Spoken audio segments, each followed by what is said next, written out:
Method. आज हम इस वीडियो में ग्राफिकल मेथड को डिस्कस करेंगे।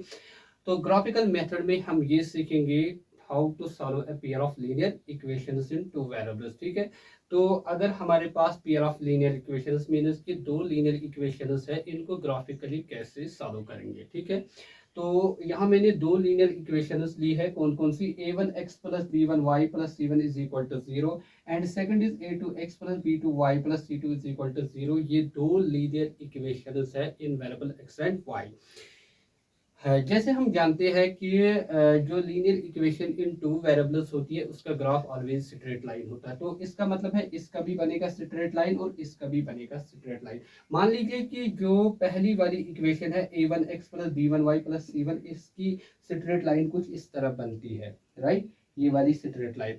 और second linear equation a2x plus b2y plus c2 is equal to 0, मान लीजिए इसकी कुछ स्ट्रेट लाइन इस तरह बनती है। करेक्ट, बात समझ में आई?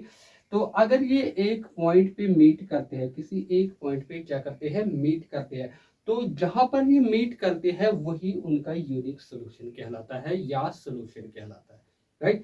तो यूनिक सोल्यूशन में क्या होता है कि दो स्ट्रेट लाइंस एक पॉइंट पे मीट, ओनली एक पॉइंट पे मीट करते हैं। तो उसके लिए कंडीशन क्या होती है? a1 divide by a2 is not equal to b1 divide by b2। a1 होता है पहली इक्वेशन में x का कोफिशिएंट और a2 होता है सेकेंड इक्वेशन में x का कोफिशिएंट। b1 होता है फर्स्ट इक्वेशन में y का कोफिशिएंट और b2 होता है y का कोफिशिएंट सेकंड इक्वेशन में। अगर इनका रेशियो बराबर नहीं होगा, that is a1 divide by a2 is not equal to b1 divide by b2, इस सूरत में दोनों स्ट्रेट लाइन एक ही पॉइंट पे मीट करेंगे, वही इनका कॉमन सॉल्यूशन या यूनिक सॉल्यूशन कहलाता है। बात समझ में आई? अब देखिए, अब दूसरा केस हम पढ़ेंगे, राइट। देखिए दूसरे केस में हम क्या पढ़ेंगे कि अगर मान लीजिए कि दो स्ट्रेट लाइन्स, मान लीजिए कि अगर एक स्ट्रेट लाइन कुछ इस तरह बनती है, मतलब मान लीजिए अगर एक स्ट्रेट लाइन कुछ इस तरह बनती है, इसकी इक्वेशन मान लेते हैं a1 x plus b1 y plus c1 is equal to 0, right. और दूसरी लीनियर इक्वेशन जो है a2x plus b2y plus c2 is equal to 0, मान लीजिए कि उसकी भी इक्वेशन जो है, उसकी भी स्ट्रेट लाइन जो है वो भी इसी पे बनती है, that is two straight lines are overlapping या कोइंसिडेंट। अगर कोइंसिडेंट या ओवरलैपिंग है तब इस सूरत में a1x plus b1y plus c1 is equal to 0 and a2x plus b2y plus c2 is equal to 0, तब इनके इनफाइनाइट सॉल्यूशन होते हैं। तो ग्राफिकली दो स्ट्रेट लाइन्स ओवरलैपिंग होती है, यानी कि ये भी इसी पे होगी a2x plus b2y plus c2 is equal to 0। यानी कि सादा लफ्जों में हम ये कहेंगे कि इसकी स्ट्रेट लाइन और इसकी स्ट्रेट लाइन आपस में क्या होंगी? कोइंसिडेंट या ओवरलैपिंग होगी। इस सूरत में क्या होंगे? Infinite solution. क्या होंगे? Infinite number of solution, number of solution, right. बात समझ में आई? तो इसके लिए कंडीशन है a1 divide by a2 is equal to b1 divide by b2 is equal to c1 divide by c2। ये है कंडीशन इनफाइनाइट सॉल्यूशन के लिए। ठीक है, एक और हम केस यहाँ पे कंसीडर करते हैं। मान लीजिए कि अगर दो स्ट्रेट लाइन, ठीक है, मान लीजिए कि अगर इसकी स्ट्रेट लाइन कुछ इस तरह बनती है,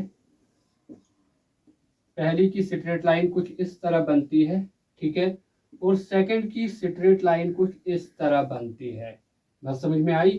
ये है पहली की स्ट्रेट लाइन, इसकी इक्वेशन है a1x plus b1y plus c1 is equal to 0, और यह है सेकंड की स्ट्रेट लाइन, इसकी इक्वेशन है a2x plus b2y plus c2 is equal to 0।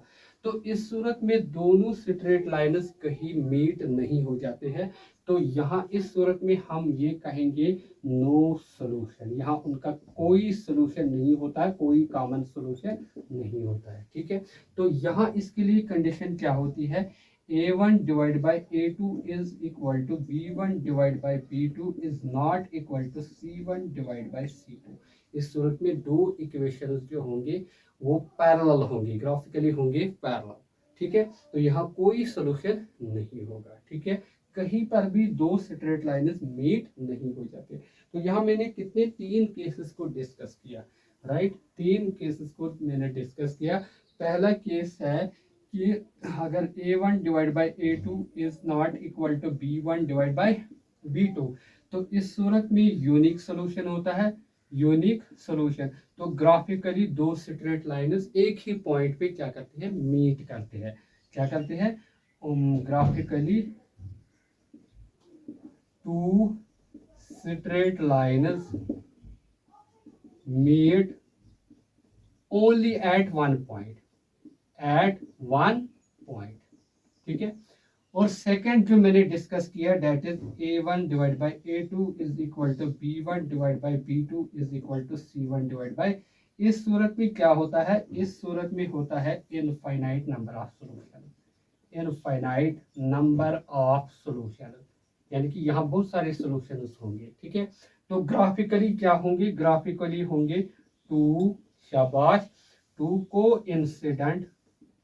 Coincident या overlapping lines, overlapping straight lines. और एक केस मैंने डिस्कस किया that is a1 divide by a2 is equal to b1 divide by b2 is not equal to c1 divide by c2। इस सूरत में दो straight lines जो होंगे वो कहीं नहीं मिलेंगे, तो यहाँ नो सोल्यूशन होगा। क्या होगा, नो सोल्यूशन। तो नो सोल्यूशन में टू स्ट्रेट लाइन्स जो होंगे, two straight lines are parallel, क्या होंगे, पैरेलल ग्राफिकली, राइट।